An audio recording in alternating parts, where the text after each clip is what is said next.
all your automation needs. Hello and welcome to i4 Automation Podcast. This is Tom from our technical support. And this is Andrew from Sales and Marketing. Today we're having a chat in the office and we're saying one of the unique selling points on Unitronics is the ability to customise and build up screens and really build what you're looking for in terms of an OEM and having your identity as part of the controller. Yeah. So with that in mind, I've got a few examples to show you. So I've got a standard Jazz unit. So this unit's got it's the older fashioned silver bezel on there. It's got the screen, it's got the Unitronics embedded in the front there on the top. And they've come up with a more modern black version, which this one is an unbranded, so it doesn't say Unitronics. So already you're getting some customization there. Yeah. You've got the function, you've got the keys, you've got the screen, and you've got some individuality about that. But there are other options. What are those options? What options? Oh, tell me about the options, please. Well, you can have screens that really represent what you want them to do. So you could have dedicated function keys. This is a good example. It gives you the function keys that are relevant to a particular application. It's actually blanked out some of the numeric keypad on there just to give you the functions and use them just as push buttons. Yeah, and if you run your finger over there, you can feel the buttons underneath in terms of the keyboard. So they are still there, but they're not there. They're not highlighted. Yeah. There's another one that's dedicated to a customer for his application, and it's just got the information that they need to control their application. It really becomes a customized controller. Yeah, so even though this is a numeric keypad, you can just use those buttons and do any function you want to inside the project. It's down to your imagination and what you want that to control. And there's another one. Now, that's the Jazz units because they lend themselves to it because they don't have touch screens. Yeah. What we find is with the majority of touch screens, you need that less and less. Although we have had it on the 4.3 inch version here where the buttons along the bottom are customised, and the customer's name is obviously where my finger is. And I've got another one back here, which again is customised. The function keys along the bottom change. Yeah. Now, there is a halfway house in terms of doing that and the customisation. We could just have the I/O configuration, the comms changed. Yes. So we do one of these for one of our customers and we pre-configure it for them. So they don't have to take the back off and change the jumpers. We get the factory to do it for them. Yeah, brilliant. Just another great example of how we customise and how we meet our customers' requirements. And each of these are set at the factory as well, so they can be manufactured with the new customised fronts on there straight away. Yeah, it has a unique part number. Yes, okay. And that part number is only available to that customer. So, as an OEM, you are very much protected in terms of what you're buying and having that part number and having that customised product. Yes, there are some costs involved. There are minimum order quantities and there is a setup cost in terms of the artwork. And that depends on the number of colours you want. Some of these are quite complicated and quite a lot of colours. So the more colours and the more complex it is, the harder it is to print, the more expensive it's going to be. Yeah. But give us a call, talk to us and we'll tell you what the minimum order numbers and what the quantities are and we'll see whether that is viable. And if you don't want to do that level of customisation, these ones with the function keys on the front, you can actually just pop those function keys out and customise what those buttons have on there as well. You can do, and that doesn't say Unitronics on the front. So no. You do have to pay extra for that. That is £10 more than the standard product. Okay. It's like a tax that Unitronics put on us for supplying unbranded product because they want to promote themselves. They are Unitronics. Yeah. But it does look nicer in terms of the machine. But the unbranded product is the exact same in terms of the inner workings, everything technically about the product is exactly the same. It's a well-proven product. I mean, we do further customization where we can change the I/O configuration inside. But again, you need more quantity to make it, economically viable to build them and design that and change it. Yeah. I've looked at having Ethernet built into a Samba as well as a 485 comms, and we had a prototype built of that.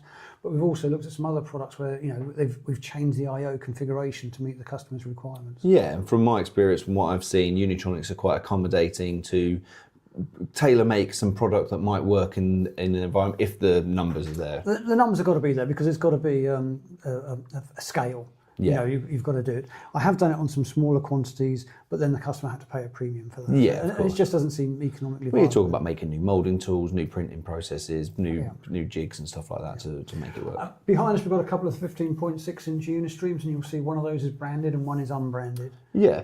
So with the vision system, obviously we've got the touchscreen on there, and you can personalise the system. Adding on some what seems now quite basic functions on there. You can do sort of moving images using a flipbook style image. But then you can also add on logos and stuff like that. And some of the larger screens have got a higher resolution on them. And the Vision, like you say, come with branded or unbranded versions. With the Unistream, you've got really good 24-bit color depth on these screens. So you can have the logo on the front of the screen, and you can, or you could have no Unitronics logo on there, or you could do customized branding on there as well, I presume, if the numbers are right. Yeah. It's just a matter of having an overlay, in terms of these ones have key buttons built into them, so they're a bit thicker.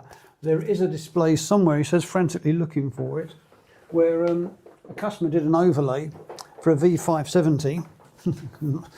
I did bring it in here, honest, and that was just an overlay. Now they're lucky enough to work in the swimming pool market. Oh, there you go, thank you. And that's for a 5.7 inch, and that just goes over the front of the standard units. Yeah. And it just changes it, but we can get that factory made. So it's built in terms of the screen and gives you that overlay. And you can get the same thing for the Unistream system if required. But the beautiful thing about the touch screen on there, you can customize the HMI in any way that you want to as well. With the Vision, you can even change the splash screen that comes at the startup, so you can even remove the Unitronics logo from there and have your own splash logo on that as well. You can remove the Unitronics logo. I think we'll double check that. You definitely can. From the splash screen at the start, you can change that startup image from inside VisiLogic and change it to whatever you want. I think about Unistream. No, not on the Unistream you can't, but on the Vision system you can. That's why I was thinking, I went to site the other day and they had a picture of a Spitfire came up on the startup screen. I think the programmer was having a bit of fun as he was programming the system. Spitfire? Yeah, because the customer... Were you in a brewery? No, I wasn't in a brewery, no. The customer said, "Oh, I've got just a question about the Vision system. Why is there a picture of Spitfire whenever it turns on?" I said, "No, the programmer's done that. That's not something that comes as standard." So it is quite easy to add that in there if you want to. But with the Unistream system, you've got so many customization options on there, as well as changing the bezel around the outside. Within the touchscreen itself, you've got, like I say, 24-bit color in the larger screen. So you've got a real lot of color depth on there that you can use, customize the color. You've not quite got a color wheel, but you've got very close to that. You can put HTML color codes in there to match the branding exactly as you've got it. And we do that all the time. You can put proper JPEGs on the screen, PNG images on the screen to really show your logo, show your customer exactly how it's ideal for OEMs because it becomes their controller. It's then not a matter of contacting Unitronics or us when the machine goes wrong. It's a matter of contacting the OEM, the original engineering manufacturer of that machine. Exactly. And you've also got the option in there to not just have the logo built into the PLC program, but you can also have the logo on the SD card and have where the image is, have it point to a location on the SD card. Okay. So the logo can be changed depending on a different customer. So you can just have the same program in there and completely change the branding depending on what logo you put onto that SD file on the PLC. So you've got some options there to customize the branding of the PLC, create your own startup screens, obviously, create your own system on the touch screen, however you want to do it. So you've got some options there to really add in that personalisation. And I say with the Unistream HMI screens, anything you can do on a web page, you can do that. You can layer images on top of each other. You can have things hidden at certain times. You can have GIFs shown on the screen. With the PLCs with built-in HMI, you've also got the option to add videos, play audio out of the audio jack, as well as the built-in speaker. You've got options on there for widgets that you can show on the screen. So you've got clocks, analog clocks, digital clocks on there, calendars. You've got widgets for data tables, which are really useful. So instead of you having to build up with loads of variables on the screen like you do with the Vision system, you can actually just display a data table of log data directly there on the HMI, which is really, really useful. Customizing the colors of those data tables. We've done a program before which was just a screen of a data table, and it was just 2 minutes, everything that was logged into the screen every time a part of the machine was created, it just printed out that information onto the data table. Really easy to set up, customized to the customer's branding, all the colors on there and everything. Looked like a really good piece of kit. One customer who got their web designer to change all the buttons and all the lamps and everything to really match their website colours. And that looked pretty cool, didn't it? Looked really good. And I said to them, look, he said, what's possible? And I said, basically anything you can do on a web page. So they were going through, can I have these, so this button changes colour quite easy, super easy to be able to do that. make the curves. I mean, you've got options in there to actually curve buttons and curve elements and add borders and all of this kind of stuff natively in the HMI editor. But if you want to take it the next step further, like that customer did, any images can be added on there. Anything that you see can be an image. You can have images, can be buttons, images can be indicators, whatever you want to do. Anything is really possible in that respect. You can. So you've got some really good configuration in terms of the screens. What about the number of buttons you can have on a screen? Are there limits? As standard, you've got 256 elements per HMI display. Okay. So that's how many you can have on there as standard, but they have capped that off at 256 because if you have 256 GIFs on there, for example, it does start to slow down the HMI response. Okay. So there is a way around that. If you want to be able to do that, contact us or contact Unitronics and we can negate that limit on there if needed. We actually done that just this week with a customer. They wanted to be able to add more elements on there. They only had a few text elements and a few bits and pieces, but they wanted to be able to change those.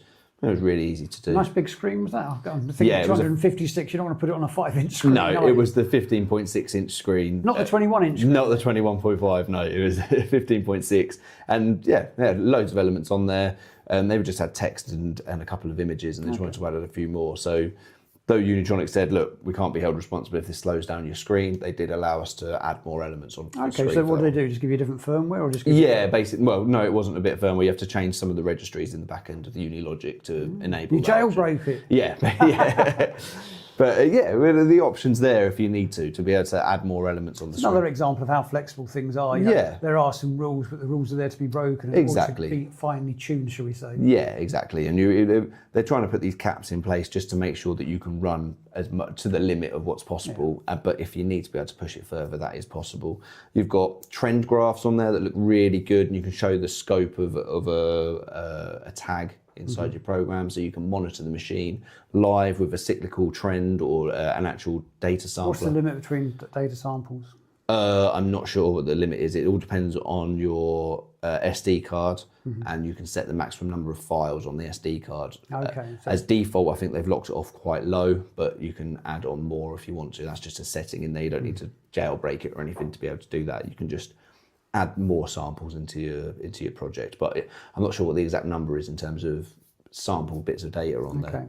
But yeah, you've got lots of options to be able to, customize. Does that affect your scan speed when it's plotting a lot of data to the graph? Yes, of course, yeah. So when you're adding more points onto the graph, when you're constantly recording that back to the SD card, you are going to be slowing down the machine in some way. I would say it's not going to be noticeable, but it's all relative to scale. So if you are going to sort of push things to the limit and pick some large numbers, it's going to have an effect on the processing speed. And all these HMI screens can be accessed via a VNC client. So the PLC works as a VNC server and a client, so you can actually use the PLC to connect to another device via VNC. So you can have a bit of inception there. We've done that before, haven't we? With several screens on the same machine. Yeah, really good system. So the customer had lots of PLCs around the site. They're all on the same network, and that allowed them to then just, I'm at this location, I want to know what the pump's doing down the road.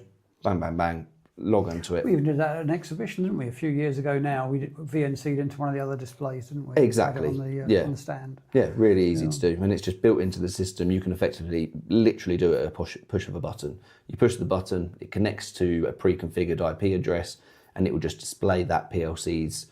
What about security? Does that give you a security problem?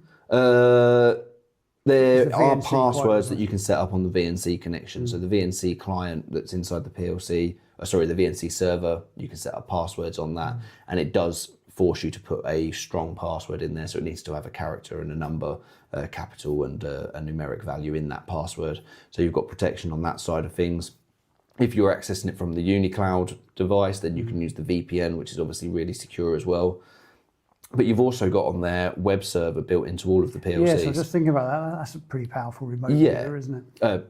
Other than the B3 processor for the Brick PLC, you've got web servers built into every single one of these PLCs, which allows you to not just connect it via VNC client, but you actually connect to it directly via a internet browser.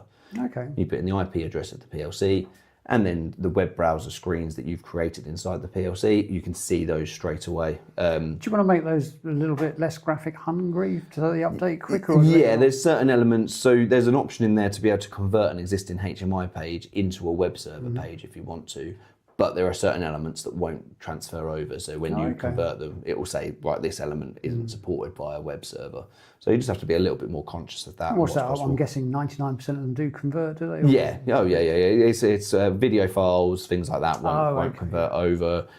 Some graphical bits and pieces just won't go over to the web server. But in general, that's a pretty quick way of creating a web page, then, isn't it? Yeah. Some graphics. Really good use case for that is setting up in the office if they want to see what a machine's doing on the shop floor. You can set up a web server which only has you can't control the machine from the web server if you want to set it up in that way. Obviously, you can set a web server up to control the machine, but you can have it so it's just displaying information. Production data. Exactly, and you can have production data shown there on the web server. So you've got the PLC on the shop floor, somebody's working away on that, but then the web server screen is shown on a laptop. Different data, it's showing different data as a summary of what the production is. Exactly, and that means that you're looking at screens from that PLC, but without actually affecting the person's workflow down on the shop floor. So you've got a big bank of screens, computer screens, showing you the different productions, showing them red or green, which production line is running, and what the throughput is of those particular lines as a summary. Yeah, exactly. So effectively,